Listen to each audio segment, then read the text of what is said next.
불조님들 현세하는 후생선처 기원드립니다.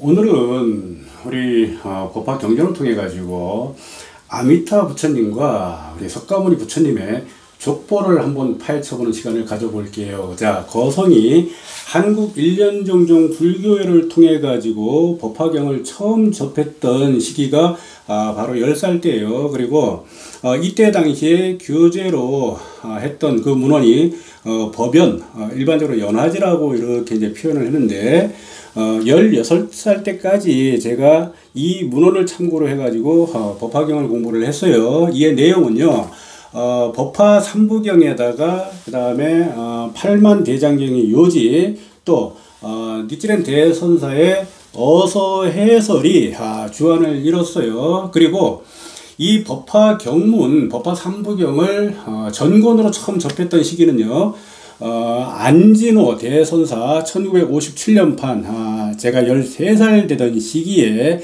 처음 전권 전품으로 되어 있는 법화 삼부경을 접하게 되었고, 이후에 영산 법화사의 이법화 대선사, 그리고 해룡사의 성묘찬 대선사님의 한글 번역판 법화 삼부경을 공부를 해왔어요. 자, 안진호, 이법화, 성묘찬 대선사님의 이 법화 삼부경은 우리 쿠마라치 대선사의 번역본을 근간으로 해가지고 천태대사로부터 이어지는 묘법 연화경을 바탕으로 해서 쭉 진행이 돼요. 그 이후에 또 법화 경문을 공부하다가 혹시나 부족한 또는 궁금한 부분이 있기 때문에 저는 축법호가 발간한 정법화경이라든지 또는 인도 산스크리트 원어본, 이 범어본을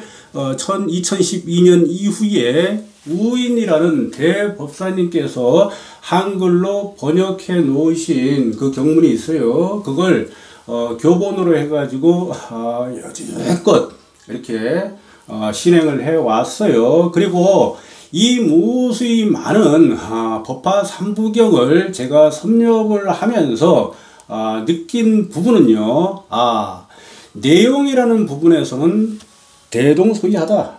내용은. 그리고 그의 진의, 본의라는 부분을 파고들면은 역시나 일맥상통이라는 결론을 내렸어요. 해가지고 거성이 법화 삼부경에 대해서 강서를 드릴 때는 그의 바탕이 되는 것은, 그의 베이스가 되는 것은 바로 이러한 경전이 주축이 된다라고 그렇게 우리 불종민들은 이해를 하셔야 돼요. 자, 그러면은 오늘은 우리가 일반적으로 묘법 연화경에서는 화성육품이라고 이렇게 표기를 해요. 그리고 가장 일반적이고 대중적인 표현 표기예요. 자, 그런데 정법화경, 우리 축법의 정법화경에 들어가면은요, 품의 이름 자체가 틀려요. 왕고품 해가지고 이 왕고품이 무슨 의미냐라고 풀어보니까는 석가모니 부처님의 옛날 이야기란 뜻이야. 그리고 산스크리트 범어본에 표기되어 있는 명칭은요, 품의 명칭은 본생품, 부처님의 과거사, 선세, 숙세의 이야기다라고 그렇게 이제 해석이 될 수 있어요. 자, 그러면 우리 묘법 연화경에 표기되어 있는 이 화성육품의 내용에 들어가면은요, 거기에 대통지승열애께서 출연을 하세요. 그리고 그의 세계 이름은 호성. 이 호성이라는 이름은요, 특정된 하나의 명칭이야. 우리 지구로 따지면은요, 사바세계 이런 정도의 표현이라고 이해하시면 돼요. 그리고 겁의 이름은 대상이다. 이 겁이라는 거는 그 시기를 얘기하는 거야. 우주의 연대기. 우리 지구로 얘기하면은 기원 전후 또는 지금의 21세기 이렇게 이제 표현하듯이 그런 시기를 특정해 갖고 상정하는 이름인데, 저는 이 겁의 시기를 어느 때쯤으로 이렇게 추정하냐면은 지구 현재 요 시기로부터의 50억 년 전쯤 왜 이런 추정을 하냐면요. 제가 팔만법장이라든지 또는 법화 경전을 수차례에 걸쳐서 섭렵을 하고 터득한 바에 의해 가지고 대통지승열애가 출현하던 시기는 지금으로부터 한 50억 년 전쯤이다라고 그렇게 결론을 내리게 됐어요. 그리고 그의 세계는요,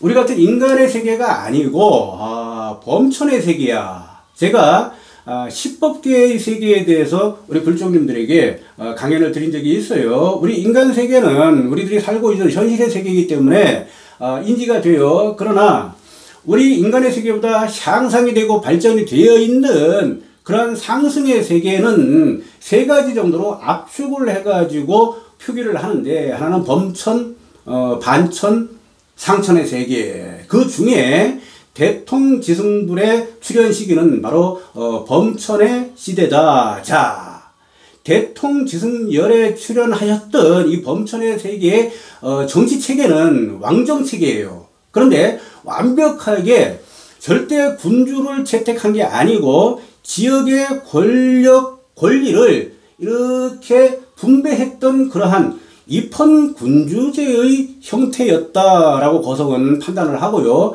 그리고 대중들의, 일반 중생들의 계급체계가 형성이 돼 있었다. 경제체제는 바로 자본주의 시기였다. 자, 그리고 생식이라는 부분을 이렇게 분석을 해보니까 생식은요, 자손의 번식, 종의 번식, 그 형태를 얘기하는 거예요. 자, 이 생식이 어떻게 이루어졌냐면 화생과 태생이 혼합된 분류로 이루어진 사회였다. 이렇게 판단이 되고요. 그리고 대통지승열의 이 범천의 세계에 특정된 생식의 현상이 아니고 범천의 일반적인 현상이었고, 그리고 그 위보다 상위 세계라고 하는 이 상천의 세계에서도 드물게 형성되어 있는 그러한 생식의 모습이다. 이 또한 팔만대장경과 법화 삼부경을 근간으로 해가지고 거성이 공부한 내용을 바탕으로 우리 불정님들에게 이렇게 해설을 해 드리는 거예요. 자, 그리고 대통지승불에게는 16왕자가 있었어요. 그런데 이 왕자라는 표기는요, 남녀의 성의 분류는 아니다. 단지 부모와 자식 세대를 분류하는 세대의 분류다라고 거성이 이렇게 해석을 드리고요. 그리고 화성유품에 등장하는 주요 인물들은요, 어머니도 등장하고 유모도 있어요. 그리고 각 지역을 통치하는 전륜왕들도 있고 수많은 대신들도 있고 거기에 딸려있는 많은 중생들도 같이 이렇게 포진이 되어 있어요. 해서 이들마다 정해진 역할이 주어진 그러한 사회 구조였다라고 저는 분석을 해요. 그런데 이렇게 대통지승불의 세계에 등장하는 많은 인물들 중에 유독 보살이 없어요. 해서 거성이 판단하는 것은 굉장히 황폐화되고 피폐된 현실이었다. 대통지승불께서 그 범천의 세계에 출현하기 전까지는 과연 왜 이 정도로 범천의 세계가 황폐화되고 피폐화됐을까요? 자, 그에 대한 설명은 다음 시간에. 자, 이래가지고 16왕자들 중에 장자의 이름이 지적이라고 명시가 되어 있어요. 이는요, 사실성의 강조고 사실성의 부각이야. 이러한 현실이 존재했었다라는 그 사실을 입증하는 그러한 표기다. 자, 이래가지고 그 16왕자들이 이제는 이후에 모두 무상정등정각 성도를 이뤄가지고 부처님이 됩니다. 부처님의 반열에 이렇게 회개를 하는데 동방환희세계의 아촉불 수미정불 그리고 남방의 허공주불 상멸불 북방의 운자재불 운자재왕불 해가지고 분명히 경문에 명시가 되어 있어요. 그리고 우리 석가모니 부처님은 사바세계의 중심에서 무상정등정각을 이루셨다. 부처님이 되셨다. 부처로 회개를 하셨다라고 분명히 화성육품에 이렇게 명기가 되어 있어요. 자, 다른 간방의 부처님들은요, 시간 관계상 생략을 할게요. 자, 그러면은 서방에 아미타 부처님이라고 분명하게 표기가 되어 있고 그 16왕자들 중에 석가모니 부처님께서도 존재를 하세요 하면은 석가모니 부처님과 아미타불 부처님은요 서로 친형제간이란 얘기야. 친형제간이에요. 예. 그것도 형제들 중에 우리도 보면은요 유독이 우애가 깊고 정감이 깊은 그러한 형제들이 있잖아요. 형제자매들이. 그렇듯이 거성이 출원하는 거는 아미타 부처님하고 우리 석가모니 부처님하고는 굉장히 우애가 돈독했다. 유달리 친밀했다라고 그렇게 평가를 해요. 자, 우리가 경문을 이렇게 공부하다 보면요, 이 사람이 나고 죽고 하는 그 인연이 그리 멀리 가지 않아요. 해서 저는 더 앞으로 추정하는 게 아미타 부처님하고 석가모니 부처님하고의 이 생멸의 인연은 대통지승불의 16왕자의 그 형제로 국한되지 않고 이후에 형성되었던 그 수많은 윤회 환생의 과정에서도 이러한 형제지간이라든지 피부치 혈육이라든지 이런 막역한 관계가 지속되었을 것이다 라고 추정을 할 수가 있어요. 자, 그게 바로 우리 중생들의 인연법이야.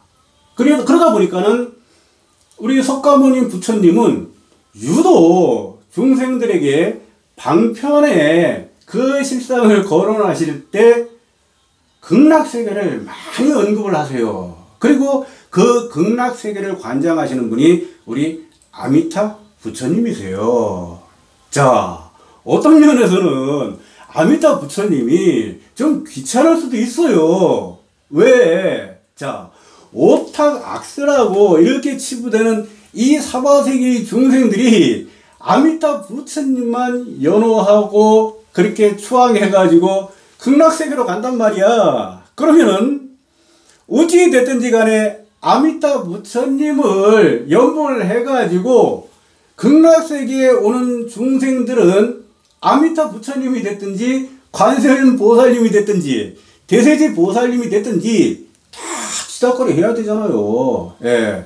이런 번거로운 일을 석가모니 부처님께서 스스럼 없이 이렇게 제시하고 부탁했을 사이라면은 아미타 부처님하고 우리의 석가모니 부처님하고는 그 막역함에서 이루 짐작조차도 할 수 없을 정도로 굉장히 돈독한 사이였다라고 그렇게 분석을 할 수 있어요. 자, 우리가 화성육품에 경문에 분명히 명시되어 있듯이 16왕자 그리고 아미타 부처님, 석가모니 부처님은요 서로 다른 개체예요. 서로 다른 격체야. 그런데 일부 종단이라든지 종파에서는요 그 논서나 해석에 아미타 부처님, 석가모니 부처님을 동일시해버려요. 그런 오류를 범하고 있단 말이야. 이거는요 굉장한 착오예요. 우리가 뭐 화신불, 응신불, 뭐 법신불 해가지고 부처님의 현 상황을 이렇게 분류를 해 놓는데 거기에다가 뭉뚱그려 가지고 비로자나 부처님까지 석가모니 부처님과의 동일시, 이런 부분은요 굉장한 착오예요. 정확히 분석을 해야 돼요. 자, 우리는 법화경을 근간으로 해가지고 법화경전에 의해서 분석을 하다 보니까 화성유품이라는 이 품을 통해서 석가모니 부처님과 그 외에 여러 부처님들이 개체다, 격체다라고 이렇게 분별을 해낼 수 있어요. 자, 그렇듯이 경문의 본질을 우리가 해석을 하고 이해를 한다는 개념은요, 철저하게 그 경문에 나타나 있는 문증을 바탕으로 이루어져야 된다라고 저는 강변을 드려요. 자, 정리를 해볼게요. 우리 묘법연화경 화성유품에 석가모니 부처님의 설법으로 구체적으로 문증으로 밝히신 이 내용, 우리 아미타 부처님과 석가모니 부처님의 족보는 친형제간이었고, 그리고 대통지승열애는 이분들의 아버지였다라는 게 이 족보의 관점입니다. 자, 대통지승불께서는요, 아미타불 석가모니 부처님을 포함한 16부처님의 당시에 아버지셨습니다. 자, 우리 불종님들 현세하는 후생선처 기원드리겠습니다.